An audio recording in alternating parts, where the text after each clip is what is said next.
একদিনের ঘটনা যখন মহান মিশরের বুকে ইসলামের আলো ধীরে ধীরে ছড়িয়ে পড়ছিল তখন এক বিস্ময়কর ঘটনা ঘটেছিল যা ইতিহাসে নাইল নদীর অলৌকিক ঘটনা নামে পরিচিত। প্রাচীন মিশরবাসীরা বিশ্বাস করত প্রতি বছর নাইল নদী তখনই বন্যা হয়ে উর্বরতা দেয় যখন নদীর দেবীর উদ্দেশ্যে এক সুন্দরী কুমারীকে জীবন্ত উৎসর্গ করা হয়।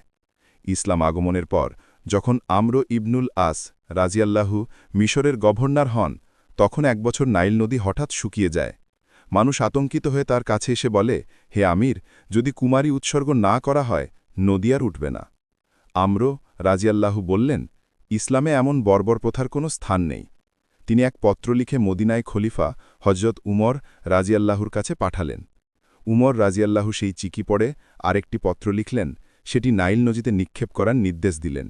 সেই পত্রে লেখা ছিল, হে নাইল, যদি তুমি নিজের ইচ্ছায় প্রবাহিত হও তবে থেমে যাও, কিন্তু যদি আল্লাহর আদেশে প্রবাহিত হও তবে আল্লাহর নামে চলতে শুরু করো।